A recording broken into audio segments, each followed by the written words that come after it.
we're going to get into a little bit of cause and effect as it relates to the takeaway. And as I mentioned before, it's usually not the first area that I jump into if a student's mishitting the ball.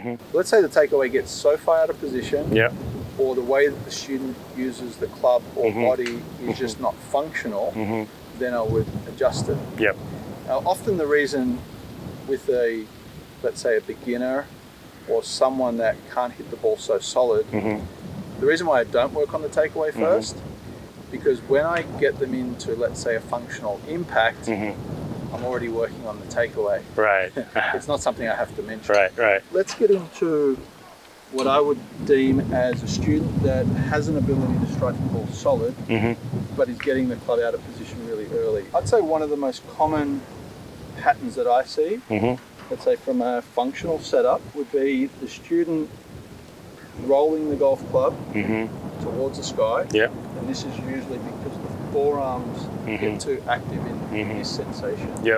And it would point the club face open. Now usually the club also gets sucked inside. And it's probably the biggest cause of a shank pattern that we'll see on our lesson team. You might see that the face gets rolled. The forearms get rotated to a point where my glove's pointing to the sky.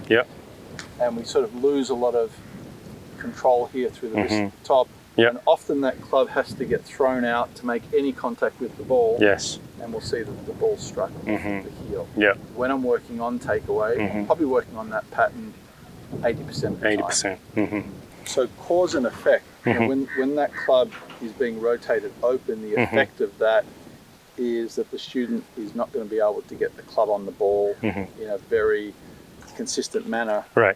And when the face is way open, any sort of potential shaft lean, not only does that leave the face like exposed way open, but it makes it very hard to strike the center of the face.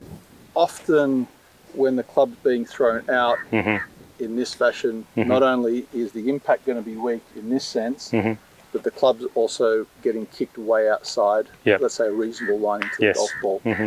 So in that particular case, for me, that has to be adjusted. There's no other functional way that can make that work. So this is a little magnet that club fitters would use. And I'll talk about a couple of different ways that maybe I would address that, like how would I get the student to create a different awareness. It's often not just the club face. You know, it's often combining where's the club going. It could be also to do with what the forearms are doing. And often it's mixing in what's happening with the body. We have to be kind of aware of all these different factors. But I do like this little sticker here that sits on the face. Me telling the student to point that face to the golf ball for as long as possible, or until it gets, let's say, to the outside of the shaft, can be a very good like opposing feel for them. So this is what I would call a little bit of an external feel. The focus is kind of outside of them, and they're focusing on, let's say, what's happening with the club face. And for a lot of golfers, this can work really, really well. I'll just point the club face at the ball until it goes above the shaft, and that can take care of things. But it's not usually that easy. You know, half of the students that I teach will want to know, well, what do I move to do that?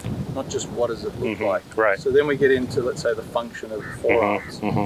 And if you come and stand in front of me here and you hold your forearms together, so holding the lead arm out, we have pronation and supination.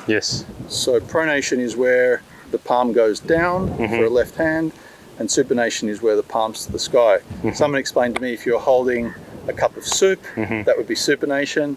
Opposite is pronation. So what's actually happening with the golfer when they're rolling the face open is way too much pronation going on, and it's independent often of the body not moving. So it's moving like very independent. So, you know, one of the feels that we have, and this is what we see with, you know, Matt Wolf, we see this with Victor Hovland, they have a lot of supination to start the swing. You know, the forearms rotating this way, and what that starts to do to the face by virtue of how the arm's moving is it starts to point the face really in the opposite direction of where they've been. So that would be, again, an opposing feel. One of the other things I do, we'll hit a couple of different things and then we'll talk about the body. If I grab the club head here and I said to you, I want you to close it as much as possible and I'm going to open it as much as possible. Meaning when you move it back, I'm going to do this and you have to resist me. So let's go, let's do that. But how much force am I applying there? A lot. A lot. Okay, let's do that again. And as you do, just move the grip end, say back in that direction. And we'll do that again. Right, so I'm really grinding on you there. I can feel that. Now if I let go and you just do a movement, tell me what that feels like. Feels like it gets really closed. Just the club face is looking at the ball the whole time. Got you. Now you have a fairly neutral takeaway.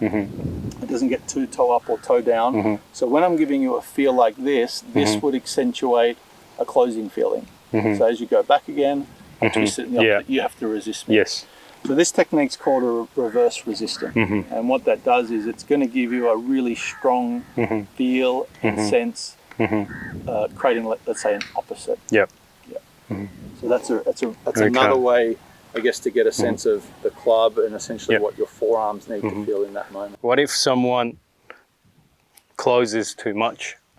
From my experience, if I was to lean in one direction, only because when students get the face open, I feel like they have a way harder time controlling it than a little bit closed.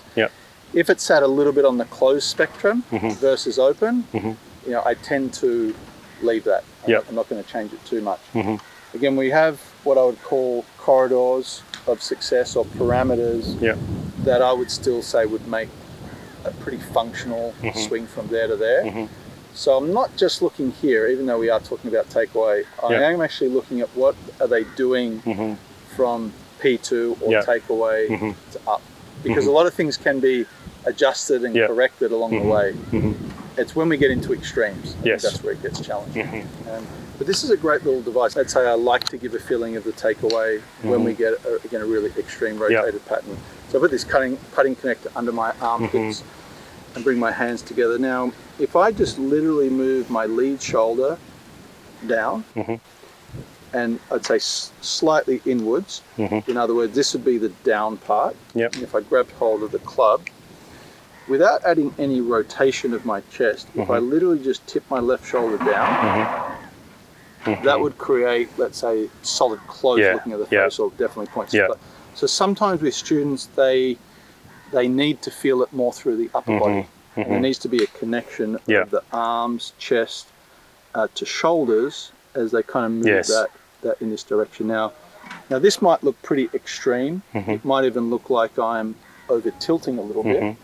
But for some students, that is actually a really good feel or focus. Because again, often I'd say the rolling student, it's happening, the shoulders coming away, let's say from the chest there, the upper part of the chest, and they don't really have any side bend or rotation in order to support where the club's going. Again, it becomes a very independent movement. Let's say if I'm trying to really adjust someone in the most extreme, I have sometimes started students with the grip end behind them.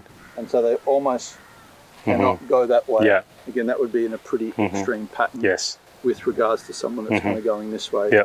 With the understanding that this lead side is going to drive the handle back and somewhat in, so we get a little bit of a blend of side bending and rotation, which that student usually struggles with. And the only other one, which is a bit of a dry drill, is I would get the student with a little bit of an over-under grip and to kind of lock out the arms and just practice, again, pointing the grip end towards the golf ball. Not that. Practice getting the hands a little closer together, like actually really close. Locking out the arms. There we go. What it does is it creates a lock between your shoulders and your upper body. And exaggerating, if you pointed the club more at the ball, Yeah, it's very difficult to get over rotated. Yes. Even more at the ball might even be a bit more there. So you can see that feels like the face is more towards the ball, if you like. So as a coach, we have this kind of toolbox of drills, feels. You know, I often have, let's say, my go-to, the ones that I feel like have the most impact with the student. But sometimes I'll see myself, I'll see that that's not really connecting with the student so much. But we can kind of see working on a variety of these things, and sometimes even matching some of those things can shift the pattern pretty fast. We'll call it a Matt Wolf pattern, where we see the face down too much. Even though his club works out and almost gets inverted, he knows how to take this position and go into like this external position and kind of lays it down. I do see less of this pattern working. Right. So hence why we spoke about that before.